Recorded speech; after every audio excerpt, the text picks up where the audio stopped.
2009 Hyundai Elantra and the Subaru WRX Impreza. And what year was this Impreza? I forgot to look up the year. And there's no stickers under the hood. Oh, we don't like that. We like stickers. Okay, so this one you seen a couple weeks ago in a video where it was the typical Subaru. He replaced the O-rings on top of the compressor. If you've seen in my last video from a couple weeks ago on this Impreza, there was dye all over around the expansion valve. He removed the expansion valve, replaced the O-rings in the back, replaced the O-rings on the front. And I think he said he could just condenser for good luck, can't remember. But basically this is just a recharge. And as you can see, I'm using one vacuum pump and I was doing vacuum on two vehicles at the same time. This Elantra, new customer, no history, no information, no visible signs of a leak. So I threw dye in there. It had 2 psi of pressure, so it was holding some pressure.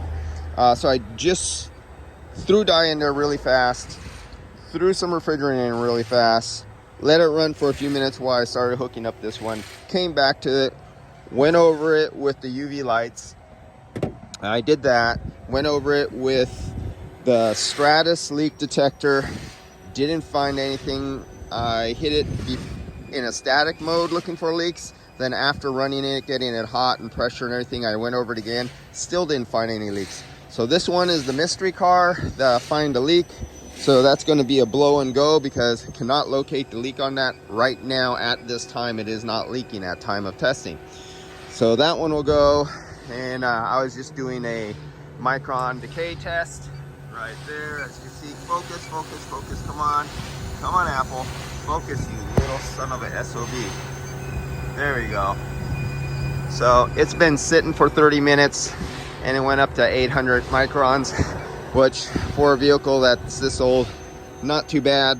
I don't see any evidence that anybody had an accident and took apart. I don't see any wrench marks on any nuts or bolts or anything or lines. So I'm hoping and guessing that it was never opened in the atmosphere, and what tells me that is it was really easy to pull down the micron level and it's holding under 1,000, telling me it's not a heavily contaminated vehicle.